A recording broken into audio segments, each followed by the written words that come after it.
Nesimye okubeerako nammwe eno alipoota y'embeera y'obudde kuva mu kitongole ky'eggwanga kibanza ku embeera y'obudde. Omwanzi Ebbuli ya Victoria ogibatuusaako. Bwe tutunuulira ekifaananyi kya Ssemugenzi ekikubira ku Ssemazinga Africa kiraga empewo empeweevu ezifuuwa nga zifa ku kyennyanja Buyindi okudda mu ggwanga lyaffe. Kw'ogatta n'obutonde obw'ennyanja Nalubaale ensonga tufuna enkuba mu bitundu by'eggwanga ebitali bimu. Mu makya mu masekkati tusuubira kusana okwaka nga kubakubamu e Nakasongola ne Nakaseke. Masaka Mpigi tusuubira enkuba okutonnya ng'erimu n'okukwatibwa kw'eggulu. Buvanjuba era tusuubira kusana okwaka nga bakubakubamu Embalala. Kabaale Masindi tusuubira enkuba okutonnya ng'erimu n'okukwatibwa kw'eggulu. Buvanjuba era nayo tusuubira enkuba okutonnya ng'erimu n'okukwatibwa kw'eggulu. Mu Kikakkono era tusuubira enkuba okutonnya ng'erimu n'okukwatibwa kw'eggulu. Okuggyako mu Moroto etusuubira kusana okwaka nga kubakubamu.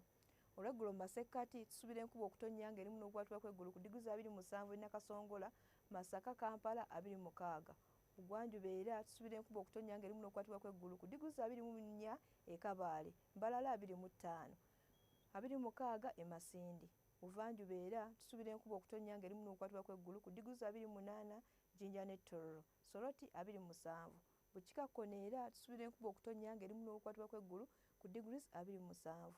Ebyobunaayira tusuubira kusana okwaka e London ne Cairo ku ddiguli 36 e Cairo, London 32. Nairobi tusuubirayo enkuba okutonya ne degrees 27. Ebisobodde okutusaako okuva mu kitongole ky'eggwanga ebivanze ku embeera y'obudde. Sigadde ndi Bbuli ya Victoria, mweraba.